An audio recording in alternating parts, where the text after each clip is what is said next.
Thank you for joining us for this episode. Today, we're joined by Dr. Melissa Barnett, and we're excited to talk about the new TFOS contact lens report on the OI show.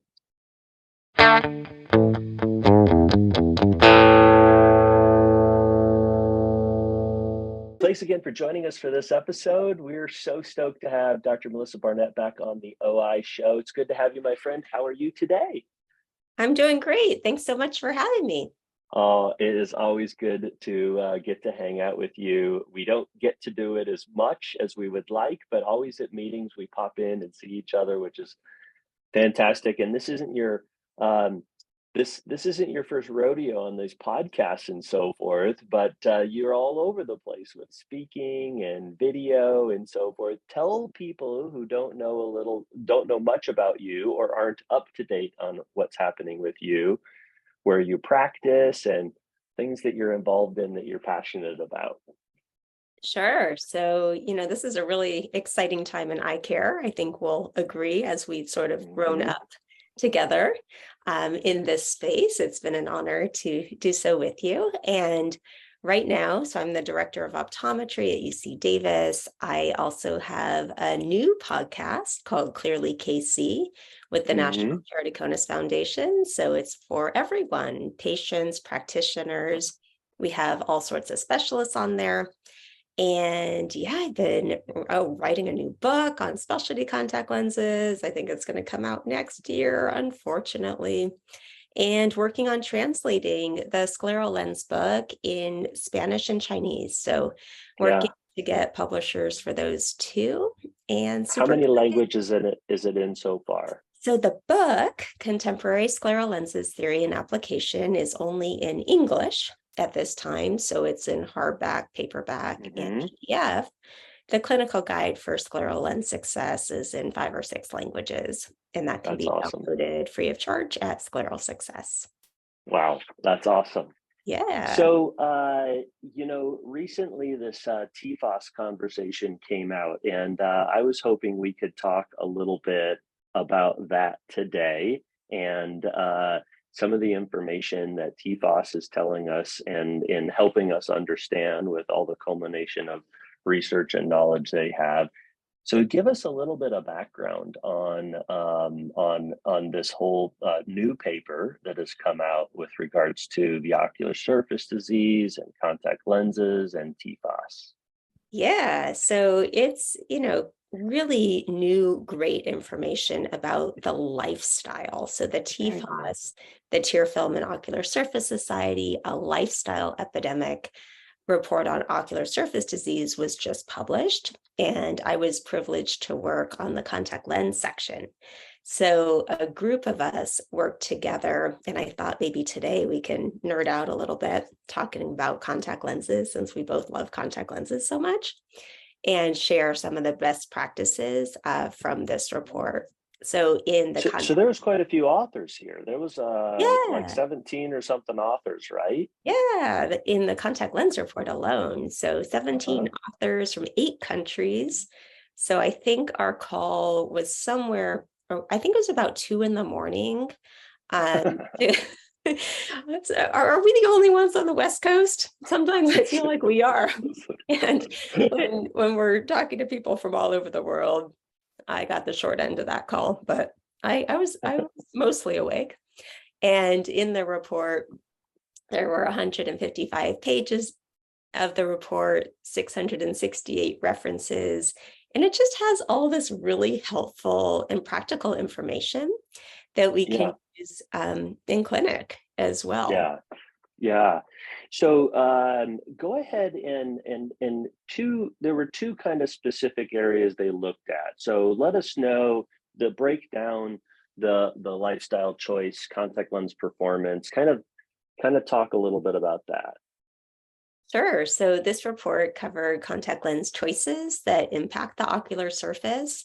So the choice of the specific type of contact lens and the replacement of contact lens. Now, we've talked about this for many, many years, right? Hmm. Talking about, say, soft lenses and daily replacement. I think your practice has one of the highest numbers I've heard. Good job for you. um, Mm, daily replacement. And then when we talk about all of the specialty contact lenses too, we have many tools in the toolbox, right? And mhm. I think we'll agree here that we have all these tools that we can use. And we can't forget about, say, corneal gas permeable lenses, which are still a great tool for many patients. But we have soft lenses, hybrid lenses, scleral lenses, piggyback lenses. We have all sports performance contact lenses. I think those are really cool and fun. Yeah, Prosthetic lenses. We have all sorts of contact lenses, and this report goes over them. And then it really talks about the lifestyle choices that can impact contact lens wear and success. So things like smoking, not sleeping, flying in airplanes, um, being a pilot, scuba diving, driving a race car, like all of these very interesting things that are way beyond, say, using a computer and digital device, but all of that is in there as well. yeah, yeah. And then safety. Obviously, that's a big part of everything we do. So, the impact of safety, people not wearing lenses like they should, and so forth. What was kind of some conclusions here? Sure, the importance of not sleeping in lenses unless they're prescribed to do so. It's the largest risk factor for microbial keratitis. We want to educate our patients not to top off or add more solution. Right. Because yes, that can just lead to infection. We also want Hmm. to replace contact lens cases, cleaning supplies, including DMVs or plungers for scleral lenses, replacing cases, avoiding tap water. I think that's a really important point. You know, the no water stickers. Do you have any of those in your Yeah. practice? Yeah. I don't, but at Oh, one point I was meaning to get some. I just haven't done it, right? well, here's a reminder to get no I water know. stickers to Where can we or get just those? Where are those at? so the Academy and BCLA Yeah, are two yeah, sources that I know of for the no water stickers. Perhaps some other organizations have them as well. And we know that daily replacement contact lenses are the cleanest, healthiest lens option. They're very convenient for patients, and we have the best compliance with respect to replacement, so replacing them daily, and the lowest complication rate as well. yeah. And maybe to some argument on this one, and because I do have such a large daily practice, I can say this is daily disposables are oftentimes one of or close to the cheapest option for contact lenses, and that it goes against everything that we hear about lenses.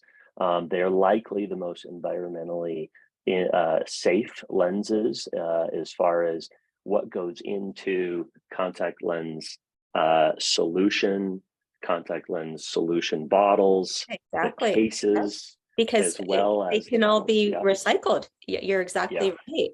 So yeah, we have boxes and we give patients boxes as well for recycling, but contact lenses can be recycled. And you're exactly right with the multi-purpose or say hydrogen peroxide bottle, that plastic of the bottle uses far more plastic than a yeah, real supply of daily replacement lenses. yeah, And the reason why they're less expensive is that you don't need to buy all the solutions as well because yeah, they are replaced daily. yeah. Cool. What else? Lifestyle choices, right? Supply chain, occupation, impact on quality of life. What did they have to say here? Yeah, well, contact lenses definitely improve the quality of life. It is important that contact lenses are prescribed here in the US. They are medical devices that are FDA approved medical devices. So they're not purchased in things like vending machines and over the counter, although sometimes they are sold illegally. And if they are, I would recommend here in the US to report them. So the AOA CLCS, you can report them there, and also Hmm. MedWatch. So I know that some of my staff, they're the best at finding contact lenses that are sold at flea markets or gas stations or nail salons, things like that illegally. And fortunately, with CLCS, we're able to just stop the sale here in the US, but it gets a little bit more complicated in other countries. Yeah. Where contact lenses are purchased without a prescription, but the care is really important there. And so knowing how to put on, take off contact lenses. We know also from this report that there are many medical indications for contact lenses. I don't have to share that with you. You Hmm. know this very, very well. But there's not a lot of information about wearing contact lenses when sick or ill, say, with a viral upper respiratory tract infection.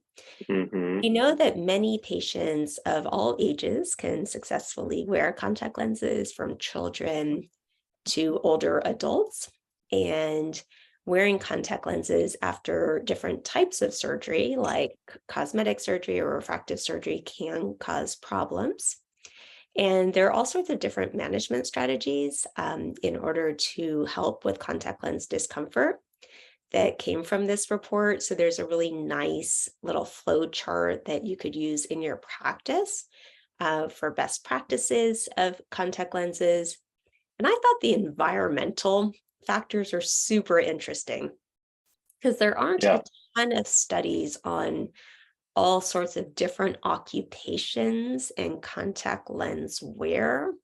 But sort of in general, we know that decreased air temperature and relative humidity rates results in a thinner pre-lens tear film. I think we'll also agree on the beauty of the tear film, the magic of the tear film.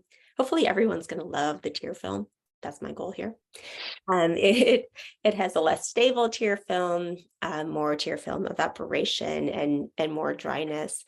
So some more studies are needed, sort of when it comes to environmental factors in contact lens wear. And then we know, of course, on computers and digital devices that we don't blink as much.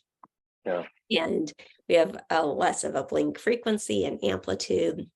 And we also know, might sound a little obvious, but very important to bring up, is that we need to correct vision fully with contact lenses in order to perform optimally.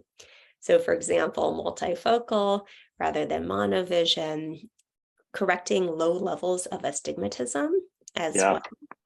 well is important. Oh, I'm writing right now a monthly column on astigmatism called Toric Tips, along with my scleral lens monthly. I'm talking about scleral lenses, but it's really interesting diving into astigmatism and all the new research in soft lenses for astigmatism. And those are both in contact lens spectrum. And Hmm. talking about different sports and water. So I have a question for you. I know this Yeah. is your podcast, but I have a question for you about water in contact lenses, like Mm. swimming, water polo, water sports, lakes, oceans. What do you tell your patients about water when wearing contact lenses? Yeah. So the right answer to this is that we avoid water altogether with contact lens wear. We know, I took part in the study as a participant. We know that contact lenses are just super contaminated after water and swimming or being in a lake. And that really poses a lot of problems for patients if they continue to wear their contact lenses after an activity like that. And so I tell my patients, you need to avoid it at all costs. However, if you do wear contact lenses during any of those activities, you need to remove them and clean them or replace them immediately after that activity. Because some patients, they just can't function, right? They're a competitive swimmer and their goggles aren't good enough, or they're a diver or whatever it may be. And, or a competitive um, water skier. Those are others that, and so it's just like as soon as you're done with that activity, you need to remove your contact lenses, and it does place you at an increased risk. So we're sharing up front the problem, telling them they shouldn't do it, but if they do, this is how they alleviate that issue. Yeah, great advice. back to the report, it also no, but the water is such a huge Oh, issue. It always comes up, right? But especially right hmm. now, there's so much talk about water. But flying can reduce contact lens performance. There are many high risk behaviors. And actually, from this report, this was shocking, 99% of contact lens wearers report at least one contact lens hygiene risk behavior. Yeah. It goes over washing hands, replacing cases, drying hands, also washing and drying hands. Hmm. Um, and so really important to dry the hands. And there have been complications in contact lens wearers when smoking, all sorts of different types, with more corneal staining, more inflammation and infection, and reduced performance of contact lenses. Yeah. And then this report also goes over potential future uses of contact lenses, which I think are super exciting, like ocular drug delivery for all sorts of different things. There's one product that's FDA approved at this time for allergies, but other ocular surface diseases, dry eye, glaucoma, myopia, it's very, very exciting future uses, and also for diagnostic use, like various biomarkers that can examine the tear film. And the report also goes over stress, depression, and how Mm. that relates to contact lens wear. And there aren't any direct reports of the possible impact of stress, depression, or physical inactivity. But dry eye patients, as we know, because dry eye impacts quality of life, patients have greater levels of stress and depression. And so more research is needed in this area. And as far as quality of life and contact lens wear, there's an improved quality of life with contact lenses for everyone. So from Yeah. kids to the elderly, and contact lenses are helpful. And we talked about the environment and recycling. Yeah. This is something that we are talking more about, at least in my practice. But I think overall, we're definitely talking about how contact lenses can be recycled successfully, best practices like you're doing already in your practice, to with your high rate of daily replacement contact lenses, and they are not so horrible on the environment like some people think. And Hmm. then talking about reasons for dropout, with especially soft contact lenses, the main reasons being discomfort and visual quality, although handling is in there as well. So contact lenses still can really help improve quality of life.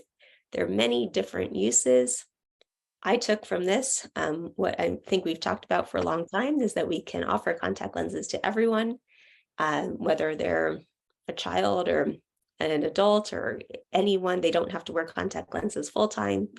It is possible to wear them part time, but we have many options, and the future of contact lenses is super exciting as well Yeah. with new technology. I think it's a great, summary of where we're at, kind of a state of contact lenses right now. Like, here's where we're at with quality of life, here's where we're at with safety. Just an overall great paper as far as culminating all of this knowledge into one thing. And I, really applaud you and the other authors of this for putting in so much hard work in putting this together. Awesome. Well, thank you. Thanks for letting me Yes. share it. Yes. Thanks a lot for being on the podcast. It's always awesome to hear your perspectives on things. We're looking forward to another book or two or three or five from you. So far, so good on the ones you put out. It's been awesome. Thank you. Oh, well, thank you so much for the opportunity. Yeah. And thank you for joining us for this episode. Make sure to like and subscribe. Stay tuned for future episodes of The OI Show.